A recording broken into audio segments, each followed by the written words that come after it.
আর কত খাবে? এবার তো বাড়ি ঘর দিয়ে সব খেয়ে ফেলবে। যা বাবা, আজ আমার উপাস না। উপোস? উপোস থাকলে তো শুনেছি সবাই না খেয়ে থাকে। কি করতেছেন, কি করতেছেন? আজ আমার ভাত উপাস, ভাত খাই না, ভাত ছাড়া যা দিবেন বেশি বেশি খামু। এছাড়াও অনেক উপাস আছে, যেমন ধরেন ফল উপাস, দামি দামি ফল খাই। তারপরে আছে কিমা উপাস, মাংসের কিমা খাই। নেকামি! এটা কোন দেবতার উপোস?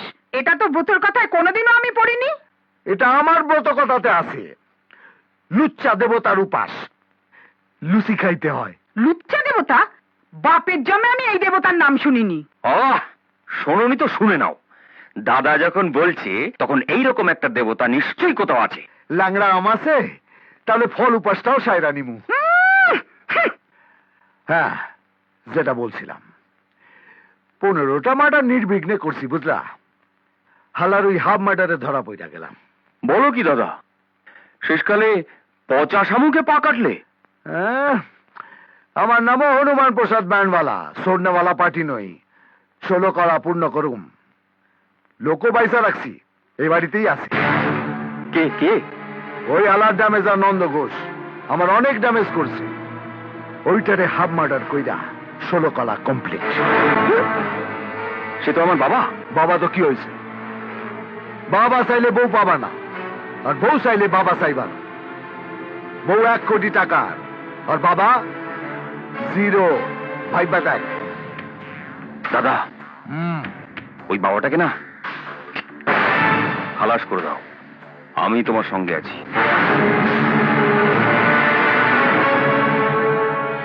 থাকবি তো? 16 আনা।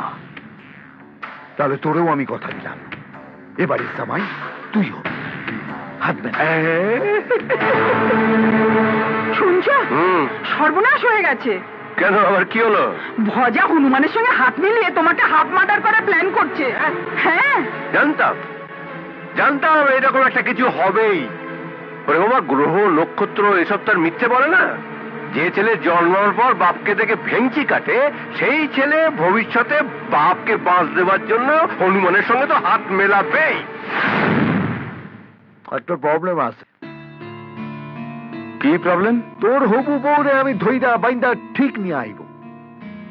সে যেখানেই থাক, কিন্তু তাকে তোর হাতে তুইলা দিব কে?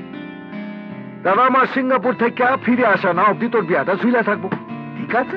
কিসের সিঙ্গাপুর? তাকে তো আমি এখানেই গুম করে রেখেছি। ঠিক সময়ে আমি তাকে ছাদনার তলায় হাজির করব। তুমি শুধু তৃষাকে ধরে নিয়ে এসে আমাকে জানিও। ছাদনাতলার ঠিকানাটা আমি তখন তোমাকে বলে দেব।